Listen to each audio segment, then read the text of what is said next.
Saudara, pada bulan Desember ini kita mau mengingat mengenai bagaimana kehidupan kita bersama dengan Tuhan dan bagaimana juga Tuhan terhadap kita. Kalau saudara dengarkan, ingat minggu yang lalu firman Tuhan yang dibawakan oleh Inge, kita belajar bahwa Tuhan ingin kita mempunyai hati yang melekat kepada Tuhan. Supaya kita dekat terus dengan Tuhan. Dan kemarin kita belajar bagaimana Daud merupakan satu contoh yang baik sekali dari firman Tuhan. Bahwa dia seorang yang benar-benar hatinya melekat kepada Tuhan. Hatinya yang ingin selalu dekat dengan Tuhan. Pada saat dia melakukan hal yang benar, pada saat juga dia melakukan dosa, pada saat Tuhan berbicara kepada dia, pada saat ada dimanapun juga, pada saat dia ada di dalam peperangan, pada saat dia melakukan hal yang benar dan yang juga pada saat yang dia tidak benar. Saudara. Dia lebih baik jatuh ke dalam tangan Tuhan. Itu yang kita pelajari minggu yang lalu.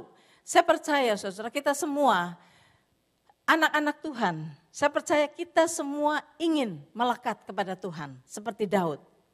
Itu sudah jelas. Kenyataan bahwa saudara ada di sini adalah karena saudara ingin dekat dengan Tuhan. Saudara ada di sini, saudara belajar di dalam Bible study, saudara belajar, saudara membaca firman Tuhan, terus saudara mengikuti CBC yang CBC yang Billy buat. Itu semua karena saudara ingin mendekat kepada Tuhan. Saudara ingin belajar, mengenal Tuhan lebih lagi. Saya percaya itu. Dan saudara, hati kita semua ingin seperti Daud, ingin melekat kepada Tuhan, ingin selalu berada bersama dengan Tuhan. Nah, yang kita perlu tanyakan bagaimana caranya untuk kita bisa melekat kepada Tuhan. Nah, saudara, sebelum kita sampai nanti ke sana, mari kita lihat pada hari ini, topik yang diberikan kepada saya adalah, kalau minggu yang lalu saudara belajar dari sudut kita sebagai manusia, kita ingin belajar untuk melekat kepada Tuhan. Tetapi mari kita melihat dari sudut Tuhan terhadap kita bagaimana. Saya berikan judul bahwa Tuhan selalu dekat dengan kita. Kita sebagai manusia mau belajar bagaimana selalu dekat dengan Tuhan. Bagaimana caranya melekat kepada Tuhan. Tetapi kalau kita melihat dari sudut pandangan Tuhan, Tuhan selalu dekat dengan kita. Selalu, saudara. Dan seringkali yang membuat kita salah berpikir adalah karena kita kadang-kadang membaca firman Tuhan sepintas lalu, kita melihat bahwa pada saat manusia jatuh ke dalam dosa, Adam dan Hawa mengambil buah pohon pengetahuan dan memakan buah itu. Kita melihat bahwa mereka jatuh ke dalam dosa. Dan seringkali di dalam pandangan kita melihat bahwa pada saat manusia jatuh ke dalam dosa, maka Tuhan meninggalkan mereka. Karena dosa itu memisahkan manusia daripada Tuhan. Karena Tuhan itu holy dan manusia berdosa. Sebab itu terpisahlah manusia dengan Tuhan. Tuhan dengan manusia. Tetapi saudara-saudara, kalau kita melihat di dalam Alkitab, baca sungguh-sungguh. Pada saat manusia jatuh ke dalam dosa, saudara, Tuhan datang kepada manusia. Tuhan tidak menjauhkan diri dari manusia. Tuhan tidak merasa jijik kepada manusia karena manusia itu berdosa. Maka Tuhan meninggalkan dia. Tidak. Tuhan datang kepada manusia. Tuhan datang ke Taman Eden dan Tuhan berkata, Adam, di manakah engkau? Di manakah engkau? Karena setiap hari pada waktu Tuhan datang sebelum manusia jatuh ke dalam dosa. Kalau Tuhan datang, saudara, Adam dan Hawa sudah menunggu Tuhan. Tetapi kali ini Tuhan datang. Adam dan Hawa tidak kelihatan. Dan Tuhan berkata, di manakah engkau? Ternyata Adam dan Hawa bersembunyi karena mereka takut. Takut karena mereka merasa dirinya telanjang. Nah saudara, kalau kita melihat dari sini, siapa yang menjauhkan siapa saudara? Bukan Tuhan yang holy, yang menjauhkan diri dari manusia yang berdosa. Tetapi manusia yang berdosa, yang menjauhkan diri dari Tuhan. Karena mereka takut. Selalu saudara, Arahnya itu bukan Tuhan yang menjauhkan diri, tetapi manusia yang menjauhkan diri dari Tuhan. Nah sekarang kita melihat Tuhan datang kepada Adam dan Hawa. Tuhan berbicara kepada mereka. Nah di situ setelah Tuhan deal dengan mereka, kita tahu kemudian dikatakan di dalam firman Tuhan, Tuhan mengusir Adam dan Hawa keluar dari Taman Eden. Dan karena kita membaca di dalam firman Tuhan, Tuhan itu mengusir Adam dan Hawa, maka kita melihat dari sudut bahwa Tuhan benci kepada Adam dan Hawa. Tuhan tidak suka kepada Adam dan Hawa untuk tinggal di dalam satu taman yang indah. Sebab itu Tuhan usir mereka keluar dari Taman Eden. Tetapi saudara, pada kenyataannya bukan demikian. Saudara tahu mengapa Tuhan menyuruh Adam dan Hawa keluar dari Taman Eden? Bukan mengusir, keluar dari Taman Eden adalah demi kebaikan Adam dan Hawa. Mari kita baca di dalam Kejadian pasal yang ketiga. Dari mulai ayat yang ke-22. Kejadian pasal 3 ayat 22 dikatakan, berfirmanlah Tuhan Allah, sesungguhnya manusia itu telah menjadi seperti salah satu dari kita. Tahu tentang yang baik dan yang jahat. Maka sekarang jangan sampai ia mengulurkan tangannya dan mengambil pula dari buah pohon kehidupan itu dan memakannya sehingga ia hidup untuk selama-lamanya. Saudara, the reason, kemudian kita lihat, lalu Tuhan Allah mengusir dia. Dikatakan dalam bahasa Inggrisnya mengusir dia dari Taman Eden. Tetapi kalau saudara baca dalam bahasa Inggrisnya, therefore the Lord God sent him out of the Garden of Eden. Send him out of the Garden of Eden. Nah kalau kita baca bahasa Indonesianya mengusir. Jadi karena kata itu yang membuat kita mempunyai pengertian bahwa Tuhan benci kepada manusia. Tuhan marah sekali kepada manusia dan Tuhan tidak mau lagi manusia enjoy the Garden of Eden. Padahal kenyataannya bukan begitu. Ada sebabnya Tuhan menyuruh manusia keluar dari Taman Eden. Sebabnya adalah demi kebaikan manusia. Bukan karena Tuhan tidak mau manusia menikmati Taman Eden, bukan. Tetapi karena dikatakan di sini, maka sekarang jangan sampai manusia itu mengulurkan tangannya dan mengambil pula dari buah pohon kehidupan itu dan memakannya sehingga ia hidup untuk selama-lamanya. Saudara, karena pada saat manusia itu memetik buah pohon pengetahuan, maka pada saat mereka memakan buah pohon pengetahuan itu, kematian memasuki diri manusia. Manusia memulai kehidupan yang akan menuju kepada kematian. Sebab itu mereka akan mati. Tetapi kalau mereka masih ada di Taman Eden, mereka akan bisa lagi mengambil pohon buah kehidupan. Pohon kehidupan, buah dari pohon kehidupan. Dan memakannya, maka manusia tidak akan mati-mati. Nah saudara tahu, kalau tubuh seseorang sudah menjadi sangat lemah, deteriorate dan sakit, tetapi dia tidak bisa mati, saudara, itu adalah kesengsaraan yang luar biasa. Mungkin saudara punya pengalaman, mempunyai kakek atau kakek dari kakek atau siapa yang atau nenek yang sudah tua, sudah lemah sekali, sudah kesakitan, tetapi enggak mati-mati. Kita tahu seperti apa sengsaranya orang di dalam keadaan seperti itu. Sebab itu pasti semua anaknya, cucunya semuanya mengharapkan, aduh kalau si kakek ini atau si nenek ini cepat mati.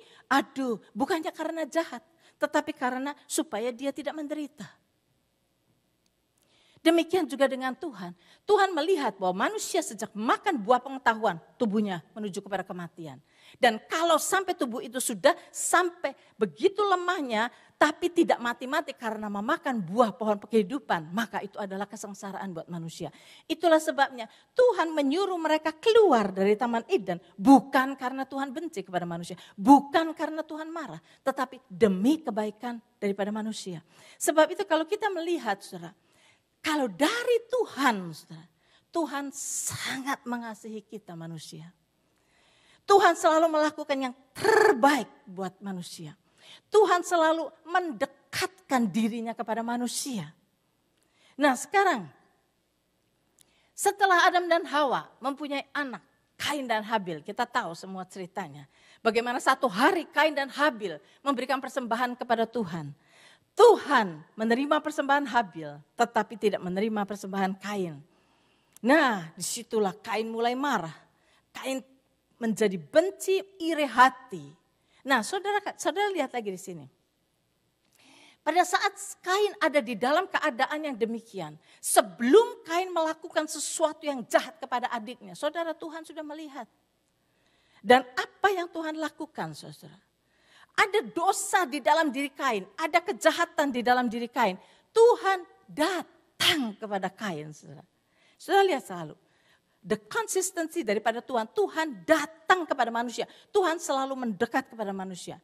Tuhan datang kepada Kain. Dan kalau saudara baca di dalam Kejadian pasal yang keempat. Kejadian pasal yang keempat.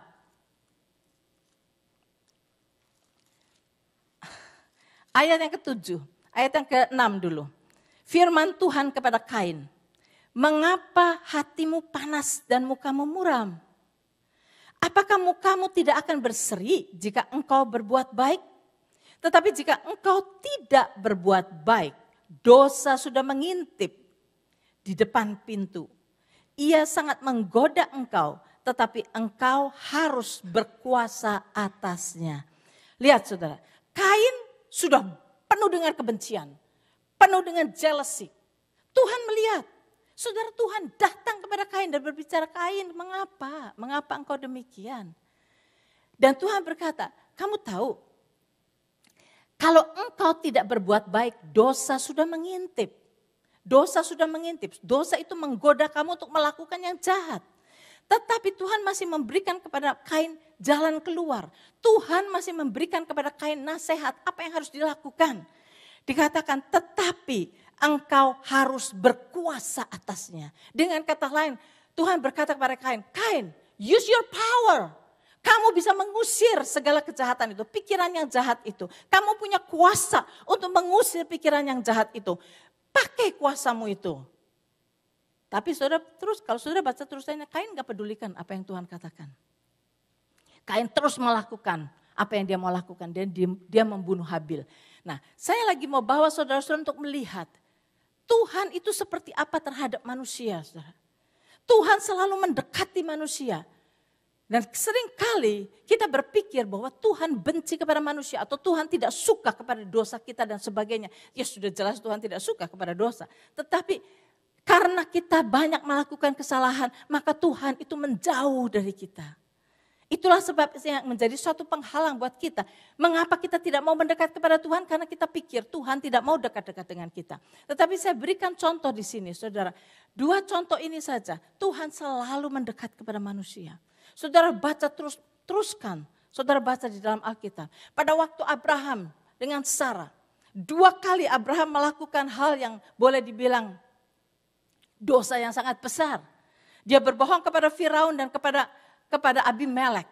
Yang mengatakan bahwa Sarah itu bukan istrinya tetapi saudaranya. Saudara bayangkan apa yang Abraham itu lakukan. Abraham boleh bilang menaruh istrinya di dalam satu situasi yang mencelakakan istrinya. Demi untuk dirinya. Itu adalah suatu keegoisan yang luar biasa. Abraham yang dipilih oleh Tuhan. Yang mengikuti Tuhan. Tetapi kok bisa-bisanya melakukan begitu terhadap istrinya. Tapi saudara, Tuhan selalu datang kepada Abraham. Tuhan so gracious kepada Abraham. Terus, nah ini saudara kalau kita melihat bagaimana Tuhan kepada manusia. Tuhan selalu mendekatkan dirinya kepada manusia. Tuhan tahu bahwa manusia itu sangat lemah. Tuhan mau memberikan kekuatan kepada manusia. Tuhan selalu mau memberikan yang terbaik kepada manusia. Nah, kita melihat lagi, kalau saudara membayangkan perumpamaan yang Tuhan Yesus berikan untuk menggambarkan seperti apa Bapa itu kepada manusia. Yaitu perumpamaan mengenai anak yang hilang. Kita semua tahu. Itu sudah saya pernah khotbahkan semuanya dari awal sampai akhir. Tetapi mari kita lihat sekarang dari sudut Bapa, saudara. Anak yang kurang ajar ini suatu perumpamaan. Tapi perumpamaan ini diceritakan oleh Yesus. Yesus mempunyai suatu purpose untuk memperlihatkan kepada manusia. Suatu gambaran seperti apa Bapa itu terhadap kita manusia. Anak bungsu itu sudah begitu kurang ajar berkata, berikan kepadaku warisan yang menjadi bagianku. Ini aja sudah kurang ajarnya luar biasa. Dia diberi warisan itu, dia pergi, dia foya-foya, hambur-hamburkan habis semua. Sampai di dalam saat kelaparan dan gak punya apa-apa, dia berakhir di kandang babi. Ini suatu gambaran yang Tuhan Yesus berikan. Seseorang ada di dalam sebuah kandang babi, memelihara babi adalah suatu keadaan yang paling low, the lowest keadaan daripada seorang manusia di dalam bayangan seorang, di dalam lingkungan kehidupan orang Yahudi. Karena babi itu adalah binatang yang haram. Dan kalau sampai anak ini mau makan makanan babi saja tidak boleh, saudara. Itu adalah keadaan yang sangat dalam sekali. Di dalam pit. Nah pada saat keadaan seperti itu, anak ini mulai mengingat bapaknya. Mulai melihat pegawai-pegawai, pelayan-pelayan, hamba-hamba dari Bapakku saja bisa makan dengan kenyang semuanya. Sekarang aku di dalam keadaan seperti ini, sehingga dia berkata, aku akan pulang kepada Bapakku. Aku akan berkata, aku telah berdosa kepada surga dan kepada Bapa. Bapak, aku tahu aku tidak layak menjadi anakmu lagi. Jadikan aku salah seorang daripada hambamu saja. Saya sudah happy kalau saya jadi hamba saja, saya sudah happy. Tapi kita tahu apa yang terjadi. Pada waktu bapaknya, dikatakan pada waktu bapaknya melihat anaknya dari jauh. Saudara, dari perkataan ini saja kita harus tahu bahwa bapak itu menunggu anaknya setiap hari. Seperti itu hati bapak. Dan pada saat dia melihat satu sosok tubuh datang. Bagaimana dari begitu tempat yang begitu jauh sekali, bapak ini bisa melihat bahwa itu ada anaknya. Padahal saudara, pasti pada waktu anaknya pergi meninggalkan bapaknya, anak itu berpakaian jubah yang bagus sekali. Seperti seorang yang kuat, tinggi, besar, strong, dia berangkat ke sana. Pada saat dia kembali saudara, kita tahu dia pasti tidak memakai jubah lagi. Dia pakai pakaian yang compang-camping. Dia sudah kurus kering. Dia kotor luar biasa. Nah, tapi kok bapak ini bisa recognize anaknya. Mengenali anaknya, itu adalah anaknya. Ini adalah kasih bapak itu. Bagaimana kerinduan bapak untuk dekat dengan anaknya. Ditunggunya anak itu setiap hari. Sehingga pada saat dia melihat satu sosok tubuh di sana, dia berlari, dikatakan. Dia berlari mengejar anaknya. Dan setelah dia sampai kepada anaknya, dia peluk anaknya. Dia tidak pedulikan bau seperti apa anaknya. Bau babi segala, dia tidak pedulikan. Betapa kotor anaknya, dia tidak pedulikan. Dia peluk anaknya. Dia ciumi anaknya. Dan dia katakan kepada hamba-hambanya, berikan jubah yang terbaik. Berikan cincin, berikan sandal. Saudara, ini adalah kenyataan bahwa bapak ini mau merestorasikan anaknya balik menjadi seorang anak yang punya dignity. Seorang anak yang mempunyai hak penuh di dalam keluarganya. Seorang anak yang bisa ikut di dalam bisnis papanya. Dengan cincin itu adalah suatu bukti. Bapak berkata, now kamu sekali lagi mempunyai hak untuk ada di dalam my business. Saudara, seperti itu Bapak. Ini yang Tuhan Yesus mau ceritakan kepada kita. Mau nyatakan kepada kita. Hati Bapa selalu ingin dekat dengan kita. Dia selalu mendekati kita. Itulah sebabnya kalau kita melihat saudara. Dikatakan di dalam Ibrani. Bahwa dia tidak akan pernah meninggalkan kita. He will never leave us nor forsake us. Sebab itu kita harus belajar mengenali Tuhan. Kenali Tuhan kita. Jangan cuma membaca surat ini tanpa mengenal penulisnya. Saya selalu katakan kalau kita mau baca firman Tuhan ini adalah surat dari Tuhan. Tetapi jangan hanya baca letter ini saja. Tetapi kenali penulisnya. Hatinya saudara mendekat kepada kita. Dia selalu mau dekat kepada kita. Dia tidak despise kita walaupun kita mempunyai banyak kesalahan. Nah ini yang ingin saya bawakan kepada saudara semua bahwa saudara mempunyai hak untuk datang kepada Tuhan. Jangan takut karena kita berpikir bahwa saya banyak mempunyai kesalahan, saya banyak dosa dan sebagainya. No, Tuhan sudah tidak mengingat-ingat dosa kita saudara. Nah kalau saudara mendengar kata ini, mungkin saudara akan belajar lebih lagi nanti pada bulan Januari. Kita akan belajar untuk mengenali Tuhan, the true nature of God itu seperti apa. Dan kita harus belajar sehingga kita tidak lagi tersendat-sendat untuk datang kepada Tuhan. Tidak lagi kita ragu-ragu kalau kita mau datang kepada Tuhan. Pada saat kita mau berdoa kepada Tuhan, tidak ada lagi keraguan-raguan. Apakah Tuhan mau terima saya atau enggak? Apakah Tuhan mau dengar saya atau tidak? Saudara, kalau kita masih punya keraguan-raguan, kalau kita masih mempunyai condemnation di dalam diri kita tidak mau datang kepada Tuhan. Kita akan malas datang kepada Tuhan. Karena dalam pikiran kita, ya mungkin Tuhan jawab, mungkin juga Tuhan tidak jawab. Apakah saya berkenan di hadapan Tuhan? Itulah pertanyaan yang seringkali ada pada kita. Nah kita akan belajar nanti pada Januari saudara, untuk mengenali Tuhan lebih dalam lagi. Tetapi kita harus tahu bahwa Tuhan tidak pernah meninggalkan kita. Ibrani 13 ayat 5b. Aku sekali-kali, kata Tuhan, tidak akan membiarkan engkau. Dan aku sekali-kali tidak akan meninggalkan engkau. Itulah Tuhan kita. Saya tidak berikan ayat di PowerPoint, tetapi kalau saudara mau catat di dalam Yesaya, pasal 30 dari mulai ayat 18. Dikatakan di situ bahwa Tuhan menanti-nantikan untuk memberkati kita. Jadi kalau kita mau lihat dari sudut Tuhan, saudara, Dia begitu eager untuk dekat dengan kita. Dia begitu ingin mendekati kita. Bahkan dia begitu eager to bless us. Sebab itu jangan kita menjauhkan diri dari Tuhan dengan mengatakan bahwa kita ini tidak layak. Saudara, Tuhan Yesus sudah datang ke dalam dunia ini. Menanggung dosa isi dunia. Bukan dosa kita yang lalu saja. Dosa seluruh dunia ini sudah ditanggung oleh Yesus. Sehingga dosa kita sudah diampuni past, present, and future. Nah ini yang akan kita nanti pelajari sama-sama. Saudara-saudara, saya barusan pergi ke Kalamazoo. Di Kalamazoo anak-anak Papua di sana banyak dan saya bawakan firman Tuhan dan mereka sama seperti saudara-saudara kita di sini anak pinter-pinter, saudara yang pinter-pinter di sana juga pinter-pinter. Dan saya tanya, ada question, mereka tanya dan saya senang kalau anak-anak muda tanya itu senang, berarti dia itu excited untuk belajar.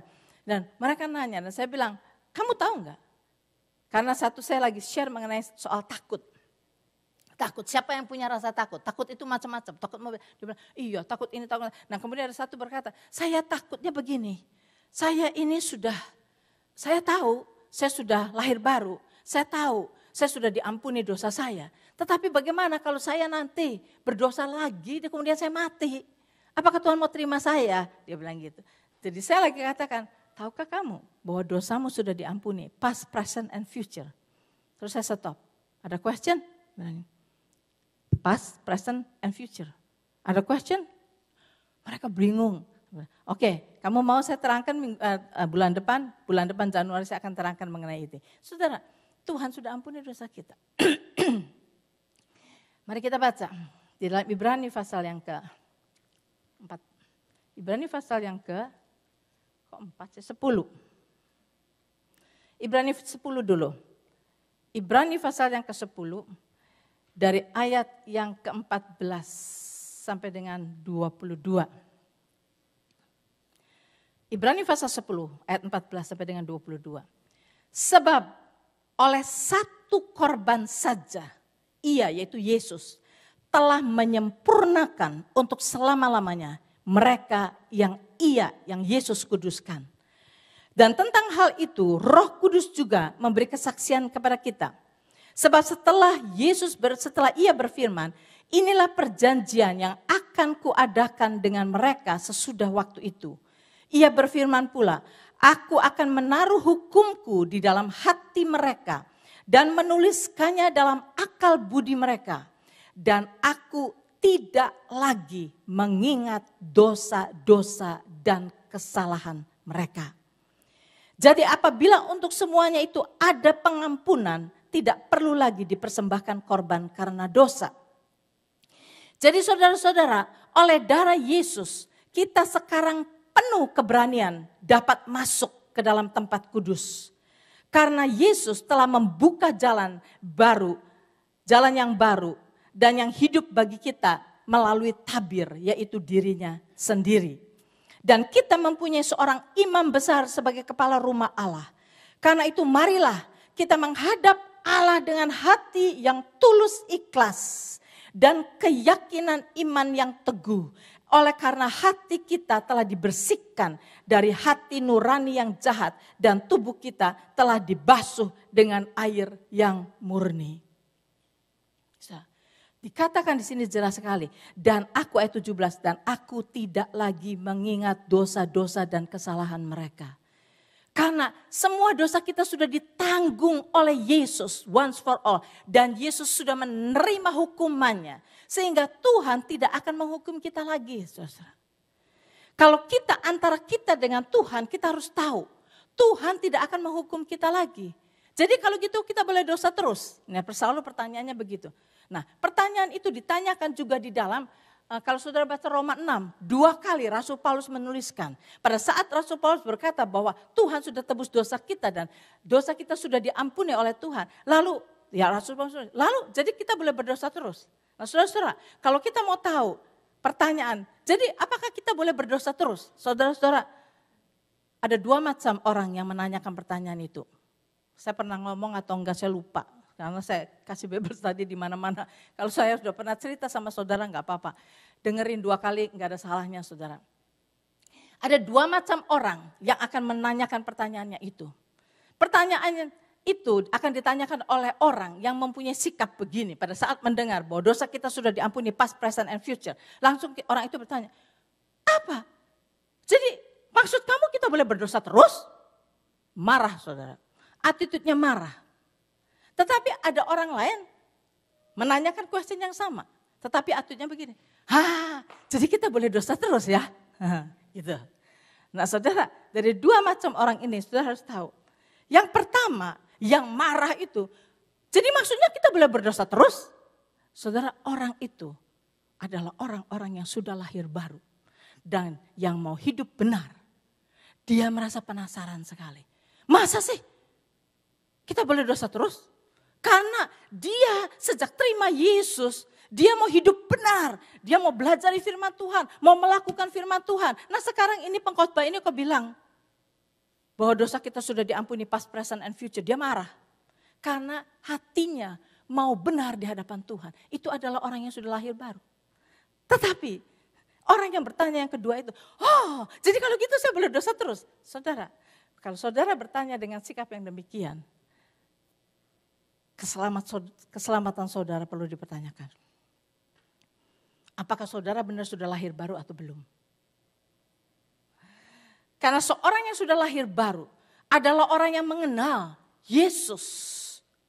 Yang sudah berkorban buat kita, menanggung dosa kita, mati di kayu salib. Dia adalah Tuhan yang mau turun ke dalam dunia ini, mati buat kita, menanggung dosa kita. Dia dikuburkan, dia bangkit dari kematian, dan dia naik ke surga, duduk di sebelah kanan Allah Bapa.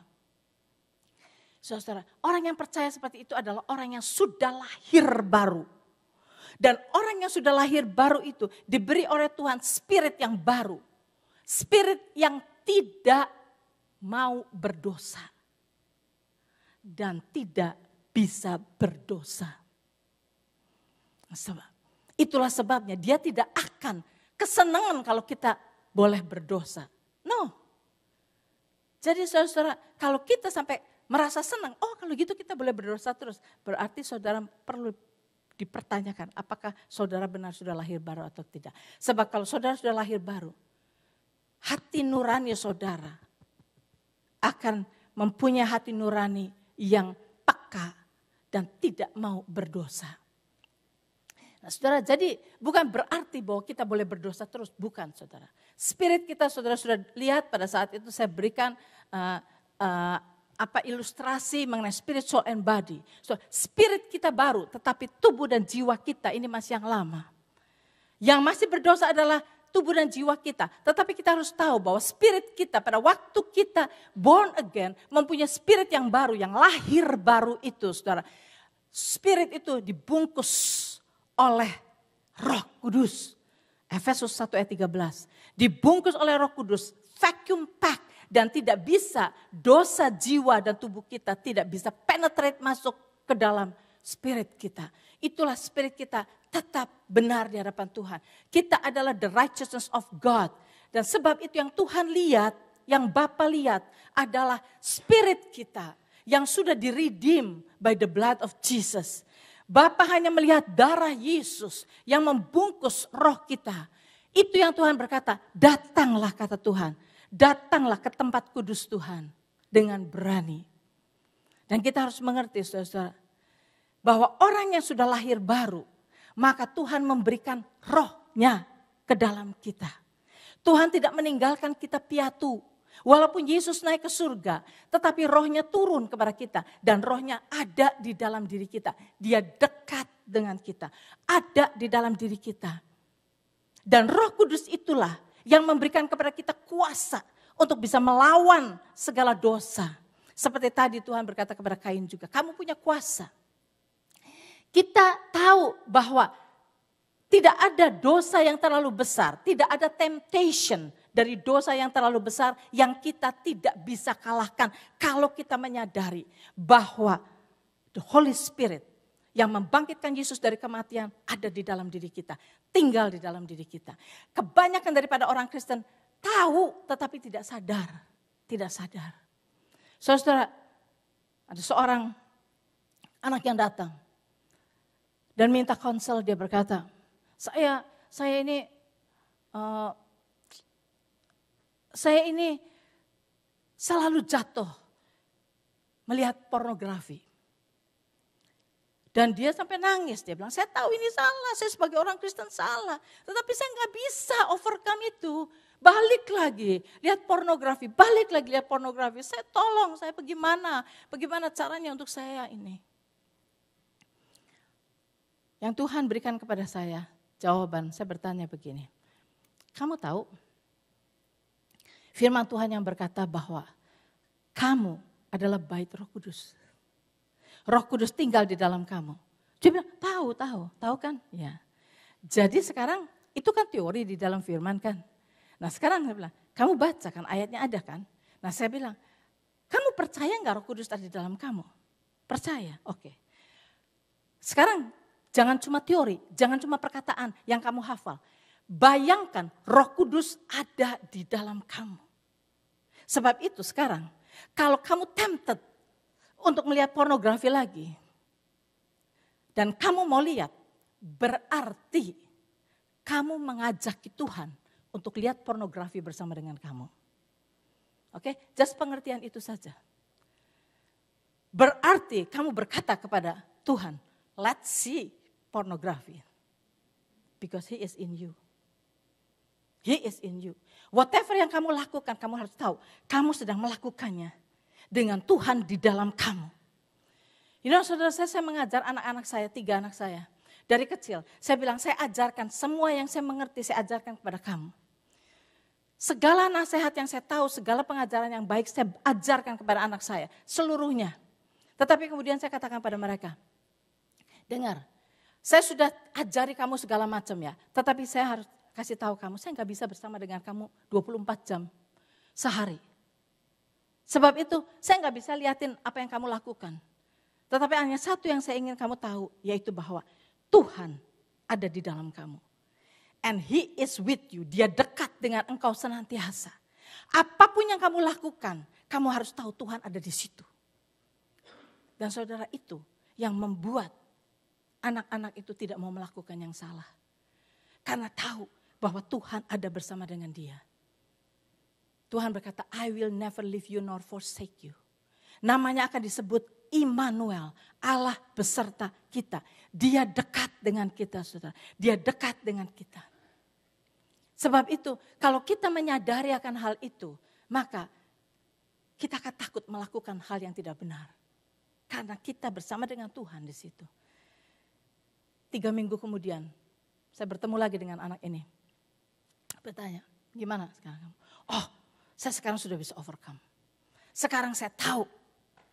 Saya bikin juga diri saya sibuk dengan melakukan yang lain-lain. Tetapi start dengan consciousness bahwa kalau kamu mau melakukan itu, berarti kamu mengajak Tuhan untuk melakukan itu bersama dengan dia. You are the temple of the Holy Spirit. Tuhan hadir di dalam kamu. Sebab itu kamu harus tahu, Tuhan ada di dalam kamu. Tuhan dekat dengan kamu. Tuhan tidak pernah meninggalkan kita. Bahkan keadaan seperti apapun, salahnya Adam dan Hawa, salahnya banyak orang, salahnya Daud, salahnya Tuhan tetap ada bersama dengan kita. Sebab itu kita harus sadari akan hal itu, saudara-saudara. Dan bagaimana sekarang untuk kita bisa melekat kepada Tuhan? Yaitu dengan menyadari, saudara-saudara. Tuhan berkata, come. Ibrani 4 ayat 16. Mungkin saya kasih itu. Sebab itu kata Tuhan, marilah kita dengan penuh keberanian menghampiri tahta kasih karunia. Supaya kita menerima rahmat dan menemukan kasih karunia untuk mendapat pertolongan kita pada waktunya. Tuhan yang mengundang kita. Tuhan berkata, jangan kamu takut, dosamu sudah dibersihkan oleh Tuhan. Tuhan sudah tidak lagi menghitung, mengingat-ingat dosamu. Karena Tuhan sudah melihat the blood of Jesus. You are the righteousness of God. Jangan lagi kita, oh saya hanya a sinner saved by grace. No, you are the righteousness of God. Kalau kita masih berkata bahwa saya a sinner, sebagai sinner saudara, kita tidak berani datang kepada Tuhan. Itu yang membuat kita tidak mau dekat dengan Tuhan adalah karena kita merasa kita orang berdosa. Kalau kita merasa orang yang berdosa, lalu apa yang Yesus sudah lakukan? Apakah pengorbanan Yesus sia-sia buat kita? Yesus sudah menebus semua dosa kita. Sebab itu Tuhan berkata, come boldly to the throne of grace. Mari masuk dengan berani ke tahta kasih karunia Tuhan. Mendekatlah kepada Tuhan, melekatlah dengan Tuhan. Maka Tuhan akan bekerja bersama-sama dengan kita. Kita akan berjalan dari kemenangan kepada kemenangan. Kita akan berjalan dari iman kepada iman. Kita akan berjalan dari glory kepada glory. Christ in you is the hope of glory. Dan biar itu menjadi kekuatan kita. Karena Tuhan tidak pernah meninggalkan kita. Sejak Adam dan Hawa, saudara, sampai sekarang. Dia selalu dekat. Tuhan selalu mendekat kepada kita. Dan Tuhan berkata, I will never leave you, nor forsake you. Biar itu menjadi kekuatan bagi kita. Bapak, kami mau bersyukur. Dengan sedikit waktu ini, kami boleh diingatkan kembali bahwa Engkau dekat, Tuhan. Engkau dekat. Engkau mengasihi anak-anakmu sampai sedemikian rupa. Anakmu yang sudah meninggalkan Engkau pun, Engkau masih datangi. Engkau begitu mengasihi kami. Ajari kepada kami untuk kami tidak ignore Tuhan, kehadiran-Mu bersama dengan kami. Berikan kepada kami selalu kesadaran bahwa Engkau ada di dalam kami. Sehingga segala habit-habit yang kotor di dalam kehidupan kami, segala temptation yang iblis mau bawakan ke hadapan kami, kami sadari bahwa kami menghadapi semuanya bersama-sama dengan Engkau, Tuhan. Dan kami tahu bersama dengan Engkau, kami akan berjalan dari kemenangan kepada kemenangan. Bukan dari kekalahan kepada kemenangan. Dari kemenangan kepada kemenangan bersama dengan Engkau. So itu Tuhan, sadarkan kami. Biar kami menguji diri kami sendiri dan menyadari bahwa Christ in me. Christ yang ada di dalam hidup kami satu persatu. Yang akan memberikan kepada kami kekuatan, ability untuk mengalahkan segala temptation yang datang ke dalam hidup kami. Dan kami mau berjalan bersama-sama dengan Engkau Tuhan. Dari langkah kepada langkah. Kami mau berjalan dari iman kepada iman. Kepada iman kepada iman. Dan kami percaya bersama dengan Engkau. Kami pasti menang. Dan kami bersyukur karena Engkau beserta dengan kami. Dan tidak pernah meninggalkan kami. Thank you Bapak. Terima kasih. Dalam nama Tuhan Yesus kami berdoa. Amin.